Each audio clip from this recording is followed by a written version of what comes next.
আচ্ছা করতেছে হুজুর শুধু আমরা কইল। এবার আসুন আপনাদেরকে সবাই গণারে একটা তথ্য দেই। সূরাতুল মুতাফফিফিন, কোন সূরা? সূরা মুতাফফিফিন। এই সূরার ভিতরে শুরুতে আল্লাহ তাআলা এই ওজনে কম বেশির কথা বলেছেন, অনেক লম্বা ঘটনা। সেই ওয়াইলুল লিল মুতাফফিফিন আল্লাযীনা ইযা তা'আলু আলান নাসি ইস্তাওফুন। আল্লাহ তাআলা বলেন যখন মানুষ ওজন দিতে যায় তখন ওজনে তারা কারচুপি করে। এই হাদিস, এই আয়াতের ব্যাখ্যাকার আল্লামা ফখরুদ্দীন রাজি রাহমাতুল্লাহ আলাইহি তার কিতাব তাফসীরে কাবীরের ভিতরে লিখে, আমাদের দেশে একদল লোক থাকে মালিক পক্ষ, আরেক লোক থাকে শ্রমিক পক্ষ। এখানে অনেক মালিক, গার্মেন্টসের মালিক, দোকানের মালিক, ফ্যাক্টরির মালিক আপনারা অনেকে আছেন, আমি অনেককে চিনি, আর আমার শ্রমিক ভাইরা তো আছেনই।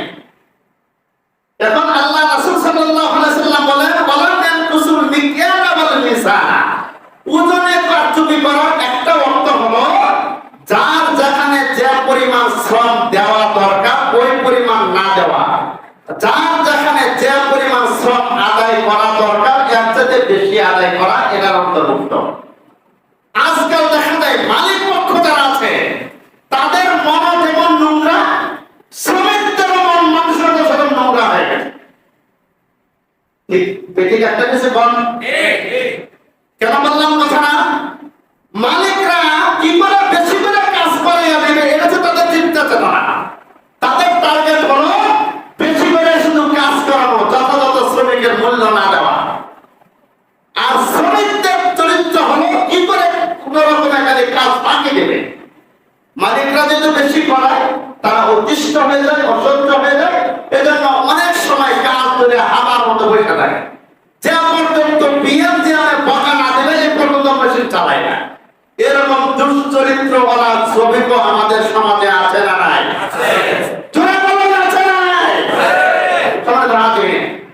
আল্লাহ নবী সাল্লাল্লাহু আলাইহি সাল্লাম বলেছেন ওয়ালাম আনকুসুল মিকিয়ালা ওয়াল মিজানা, তোমরা ওজনে কারচুপি করো না। অর্থাৎ যার যারা প্রাপ্য ততটুকু দিয়ে যাও। তোমাকে 1000 গ্রামের 1 কেজি টাকা দিয়েছে, তোমার দায়িত্ব হলো 1 কেজি জিনিসটাকে বুঝিয়ে দেওয়া। ঠিক কিনা বলেন? আল্লাহ নবী বলেন যদি এমন হয় তখন তাদের উপরে ইল্লা উখিযু বিসসিনিন, যদি ওজনে কারচুপি করে ওই সমাজের মধ্যে দুর্ভিক্ষ দেখা দিবে। এই দুর্ভিক্ষ দেখা দেবে, অভাব অনটন দেখা দেবে। গোটা মাসে অভাব অনটন কি করে আসবে? মানুষ ড্রেনে ঢোকে না, মানুষের মাল মাইরা চুরি করে খাইতে খাইতে 1 দোকান থেকে 2 দোকান, 2 দোকান থেকে 3 দোকান, 4 দোকান, 5 দোকান, বাসাবাড়ি সব বানায় বানাইছে। নিজেরা মনে করে আমি তো সফল হয়ে গেছি, মানুষের মাইরা খাই আমি কি সফল? আসলে কি সে কি সফল? সফল না। ওই সূরা আয়াত নাম্বার 44 মনে রাখেন, মান কাফারা আলাইহি মান কাফারা আলাইহি কুফরুহু, যে পাপাচার করে পাপাচারের ফলাফল তারা পাবে। মানুষকে ঠকাইয়া নিজেকে বিজিত মনে করবেন না, নিজেকে জয়ী মনে করবেন না, বরং মানুষকে ঠকাইলেন আপনি নিজেই ঠকে গেলেন। যাকে ঠকাইলেন সে ঠকলো না, একজনকে 100 গ্রাম ওজন কম দিলেন, মনে করলেন সে ঠকলো, সে ঠকলো না, ঠকেছেন আপনি নিজে। ইহা এবং পরকালে এর জন্য জবাব দেওয়ার জন্য আপনারই রেডি থাকা লাগবে। ঠিক কিনা? সম্মানিত হাজিরিন, একজনকে আপনি বকা দিলেন, গায়ে শক্তি আছে, হাতে শক্তি আছে, পাওয়ার আছে, ক্ষমতার অপব্যবহার করলেন, নিজেকে জয়ী মনে করলেন, আমি জয়লাভ করলাম, আমার উপরে কেউ কথা বলতে পারলো না। আপনি জেনে রাখেন আল্লাহ তাআলা সব সময় মাজলুমের পক্ষে থাকে। মাজলুমের চুপ থাকা ফরিয়াদ আল্লাহ তাআলার কাছে কোনো পর্দা থাকে না, সরাসরি আমার আল্লাহ সেই অভিযোগটা শুনে ফেলে। সুবহানাল্লাহ, বাইনা মুসাল্লাহ। এই জন্য 1 নম্বর শাস্তি হলো সে দুর্ভিক্ষের ভিতর পড়বে। 2 নম্বর এমন কঠিন মুসিবত আসবে যে মুসিবতের মধ্য থেকে সে কোনো দিক নিশানা খুঁজে পাবে না। 3 নম্বর যে ওয়াজৌরি সুলতানিল আলাইহিম, তাহাদের উপরে স্বৈর নিযুক্ত করেন। যে শাসক অত্যাচার করবে, অত্যাচার করনেওয়ালা শাসক সমাজে আল্লাহ তাআলা কুদরত দিয়ে চাপায়া দিবেন।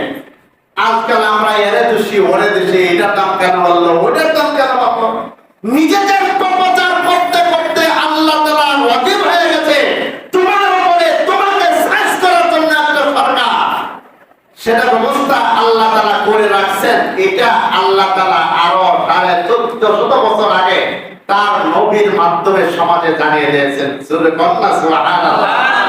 এজন্য কোনো ব্যক্তি বিশেষে দোষ দিয়েন না, দোষ নিজের কাছে রাখেন, নিজের কাছে রাখেন।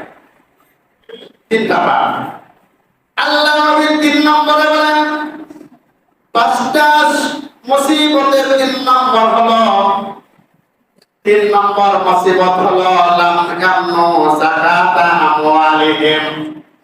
সমাজের এমন কিছু ধনী ব্যক্তি থাকবে যে ধনী ব্যক্তিরা তারা তাদের যাকাত যথাযথ আদায় করবে না। যাকাত যথাযথ আদায় না করার কারণে আল্লাহ তাআলা তাদের উপরে একটা বড় শাস্তি নির্ধারণ করবেন। বলবো?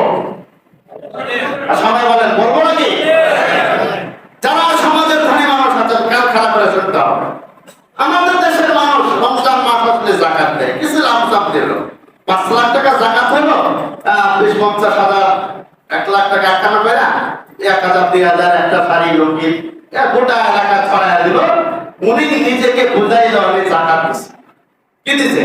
কিন্তু আপনি জেনে রাখেন যাকাতের পদ্ধতি হলো হুবহু হিসাব করে পাই টু পাই, যতটুকু প্রাপ্য ততটুকু হিসাব করে দেওয়ার নাম আছে যাকাত। 5 লাখ টাকা যাকাত হলো, আপনি 50,000 টাকা দিলেন, এটা যাকাত হলো না। যদি যাকাত আদায় করতে হয় 5 লাখ টাকায় হিসাব করে দিতে হবে। আল্লাহ নবী সাল্লাল্লাহু আলাইহি সাল্লাম বলেন, লাম ইয়ামনু যাকাতা আমওয়ালিহিম। কোন জাতি যদি যাকাত দেওয়া বন্ধ করে দেয়, যথাযথভাবে যদি যাকাত আদায় না করে, ইল্লা মুনিউ কাতরা মিনাস সামাই, তখন আল্লাহ তাআলা সমাজের জন্য সর্বপ্রথম যে শাস্তিটা নির্ধারণ করেন সেটা হচ্ছে আল্লাহ তাআলা রহমতের বৃষ্টি দেওয়া বন্ধ করে দেন। নাউজুবিল্লাহ কইব না? সবাই ধরে কান্না বাবা নাউজুবিল্লাহ। আমাদের বোঝা গেল আজকে এই পৃথিবীতে যে অনাবৃষ্টি শুরু হলো, এটা আমাদের পাপের কামাল, ঠিক কিনা? আমরা পাপ করেছি। কোন পাপ? গরিবদের যে হক ছিল, যাকাত দেওয়ার বিধান ছিল, ওইটা দেয় নাই। আল্লাহ তাআলা রাগান্বিত হয়ে ওই সমাজে বৃষ্টি দেওয়া বন্ধ করে দিলেন। নাউজুবিল্লাহ। আল্লাহ নবী সাল্লাল্লাহু আলাইহি ওয়াসাল্লাম বলেন, ওই সমাজের মধ্যে আল্লাহ তাআলা কোনদিনই বৃষ্টি দিলেন না, কিন্তু দিছেন মাত্র একটা কারণ, ওই সমাজের মধ্যে চতুষ্পদ জন্তু অনেক বসবাস করে। গরু বসবাস করে, ছাগল বসবাস করে, হাতি বসবাস করে, ঘোড়া বসবাস করে, বিভিন্ন প্রাণী কুল আছে যেগুলা বসবাস করে, যাদের উপর যাকাত দেওয়া আল্লাহ তাআলা ফরজ করে নাই। যদি বৃষ্টি দেওয়া একেবারে বন্ধ করে দিত, তবে ওইগুলো তো সব মরে যেত, ঠিক কিনা? কোন আমার আল্লাহ রাসূল সাল্লাল্লাহু আলাইহি সাল্লাম বলেন, এই জন্য শুধুমাত্র চতুষ্পদ জন্তুগুলোর কারণে আল্লাহ তাআলা মাঝে মাঝে একটু একটু করে ওই সমাজের মধ্যে বৃষ্টি দেয়। সুবহানাল্লাহ। এই জন্য আজকে আমাদের করণীয় কি হবে? করণীয় হলো যে আমাদের এই পাপাচার গুলো ছেড়ে দেওয়া। আরো 2টা 3টা 2টা 5টা জলের লম্বা হেডি বলা যাবে না। শুধু একটা মেসেজ আমি দিলাম, সেটা হলো যদি আজকে আমাদের সমাজকে যদি দুর্যোগপূর্ণ মুক্ত সমাজ যদি আমরা গঠন করতে চাই, সর্বপ্রথম আমাদের পাপাচার ছাড়তে হবে, তওবা করতে হবে। কি করতে হবে? তওবা করতে হবে। আমরা জানেন, আপনারা অনেক অবগত হয়েছে, গোটা দেশে সকল দেশের মুহাক্কিক উলামায়ে কেরাম এই বৃষ্টির প্রার্থনার জন্য তারা সালাতুল ইস্তিসকা তথা বৃষ্টির নামাজ পড়েছেন, পড়তেছেন আর পড়বেন, ঠিক না? অনেকে প্রশ্ন করতেছেন, হুজুর বৃষ্টির জন্য নামাজ পড়লেন, বৃষ্টি কই, বৃষ্টি তো নামাইতে পারলেন। এমন কিছু উদ্ভট কথা আমাদের সমাজের কিছু খারাপ লোকের মুখ থেকে উচ্চারিত হয়। আমি তাদের খারাপ লোকই বললাম, ভালো লোক নয়। কেন? আপনার জেনে রাখা দরকার, জমানার শ্রেষ্ঠ নবী নবী মুসা আলাইহিস সালাতু ওয়াস সালাম, কি নাম? মুসা আলাইহিস সালাতু ওয়াস সালাম। তার আমলে তৎকালীন সময়ে দুইটা বর্ণনা পাওয়া যায়। একটা বর্ণনা পাওয়া যায় 6 মাস পর্যন্ত একাধারে কোনো বৃষ্টি নাই। বৃষ্টি না থাকার কারণে যুগে যুগে ছিল, নবীর আমলে ছিল, সকল নবীদের আমলে ছিল, বৃষ্টি নাই। বৃষ্টি না থাকার কারণে সমাজের লোকেরা নবী মুসা আলাইহিস সালাতু ওয়াস সালামের কাছে গেলেন, যাইয়া বললেন যে নবী মুসা, আপনি তো মুস্তাজাবুদ দাওয়া, আপনি দোয়া করলেই দোয়া কবুল হয়। সকল নবীরা তাদেরকে মুস্তাজাবুদ দাওয়া বলা হয়, অর্থাৎ তারা হাত তুললেই যে দোয়া করবে এই দোয়ার সাথে সাথে কবুল করবেন কে? আল্লাহ। সকল মানুষের আবদার রক্ষার্থে হযরত মুসা আলাইহিস সালাতু ওয়াস সালাম খোলা মাঠে চলে গেলেন। খোলা মাঠে চলে গিয়ে সালাতুল ইস্তিসকা আদায় করলেন, আল্লাহ তাআলার কাছে দোয়া করলেন। একবার, দুইবার, তিনবার, চারবার দোয়া করে দোয়া আল্লাহ কবুল করে না, বৃষ্টি দেয় না। জমানার পয়গম্বর মুসা আলাইহিস সালাতু ওয়াস সালাম নিজেকে লজ্জিত মনে করা শুরু করলেন যে দোয়া কবুল হইতেছে না, আমি নবী দোয়া করলেই বৃষ্টি নেমে যাবে। দোয়া শুরু করলাম, দোয়া কবুল হচ্ছে না। ঘটনাটাকে আল্লাহ তাআলার সাথে যদি সরাসরি কথা বলতেন, আল্লাহকে বলতেন, বারেটা বুঝলাম না, তুমি নামাজ পড়তে কইলে নামাজ পড়লাম, ইস্তিগফার করলাম, দোয়া করলাম, এরপরে তুমি বৃষ্টি দিতেছো না, কারণটা বুঝতেছেন? না জামানার পয়গম্বর হযরত মুসা আলাইহিস সালাতু ওয়াস সালামকে আল্লাহ তাআলা জানালেন, ও মুসা, তোমার সামনে কওমের মধ্যে যারা নামাজ আদায় করেছে এর মধ্যে এমন একজন পাপিষ্ঠ পাপাচার ব্যক্তি আছে, যে ব্যক্তিরা যে পর্যন্ত না খাঁটি নদে তওবা না করবে এই পর্যন্ত আমি আল্লাহ তাআলা বৃষ্টি দিব না। দিব না, বৃষ্টি দিব না। মুসা আলাইহিস সালাম আল্লাহকে বললেন, তাআলা আমি বুঝবো কিভাবে? তো তুমি একটা কাজ করো, আগে এলান করো, ঘোষণা করো, ঘোষণা করে দাও যে পাপাচার পাপিষ্ঠ ব্যক্তিরা এখান থেকে উঠে চলে যায়, উঠে গেলে আমি আল্লাহ কি করবো? বৃষ্টি দিয়ে দিব। মুসা আলাইহিস সালাম মেম্বরে দাঁড়াইলেন, তারা বলেন, হে মাশাআল্লাহ হাজিরিন, হে লোক সকল, তোমাদের মধ্যে এমন একজন ব্যক্তি আছো, আল্লাহ তাআলা আমাকে ওহিতে জানাই দিলেন, তুমি সবচেয়ে পাপিষ্ঠ, 6 মাস যাবার বা 40 বছর যাবার যে বৃষ্টি হচ্ছে না, না হওয়ার পিছনে কারণ তুমি। সুতরাং আজকে আমি নবী দোয়া করলাম, দোয়ার পর বৃষ্টি আল্লাহ তাআলা দিবে না যতক্ষণ না তুমি এখান থেকে উঠে না যাবে। উল্লেখ যদি স্বেচ্ছায় উঠে না যাও, স্বেচ্ছায় যদি উঠে না যাও, আল্লাহ তাআলা ওইটাই আমাকে সিম্পটম বলে দেবেন, আমি কিন্তু তোমাকে ওই মজলিস থেকে বের করে দেব। কথা বুঝতে পারতেছেন?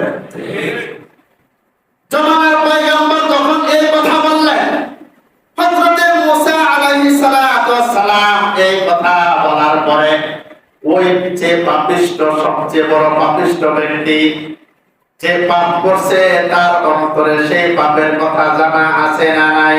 আছে। আরো আসতে বলেন, আছে না নাই?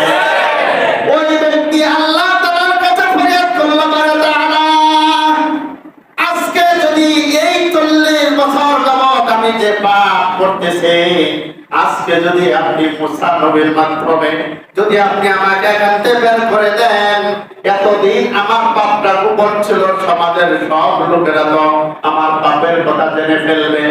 ওরে তাআলা, আপনি আমাকে সমাজে লজ্জিত করেন না, অপমানিত করেন না। আমি তওবা করলাম, ইস্তিগফার করলাম, আমি আর জীবনে আর পাপ করব না। এই কথা যখন বলল, ফরিয়াদটা জানাবো কার কাছে? আরো জোরে বলেন, কার কাছে? আল্লাহর কাছে যখন ফরিয়াদ জানাবো, আল্লাহ রাব্বুল আলামিন হচ্ছে গফুরুর রহিম, তিনি রহমান ওই ব্যক্তি আল্লাহ তাআলার কাছে ফরিয়াদ জানাতে দেরি, কিন্তু আল্লাহ তাআলা মাফ করে দিতে দেরি করে নাই। বলেন সুবহানাল্লাহ।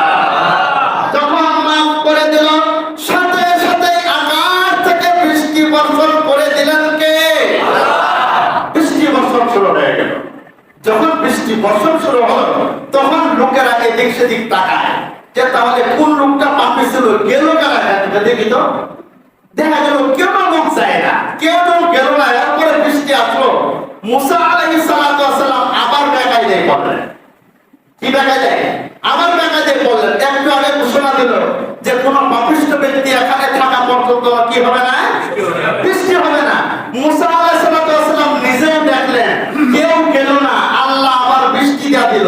জিনিসটা কেমন হলো? আবার টেলিফোন, অর্থাৎ আল্লাহ তাআলার কাছে আবার বলল, আল্লাহ এটা আবার কেমন বিচার করলাম? একটু আগে বললা তুমি বৃষ্টি দিবা না, কেউ গেল না, এরপরে এখনই বৃষ্টি দিয়ে দিলা। আল্লাহ তাআলা তখন নবীকে জানাই দিলেন, ও নবী মুসা, এখানে একজন ব্যক্তি যে পাপিষ্ঠ ছিল, এতদিন আমি যার জন্য বৃষ্টি বন্ধ রাখছিলাম, আজকে তাকে কেন্দ্র করে আমি আল্লাহ বৃষ্টি দিয়ে দিলাম। এই ব্যক্তিটা তওবা করেছে, সুতরাং আমি আল্লাহ তওবা গ্রহণ করেছি, সাথে সাথে আল্লাহ বৃষ্টি দিয়ে দিয়েছে। সুবহানাল্লাহ। ঘটনা কি বোঝা গেল? নবী মুসা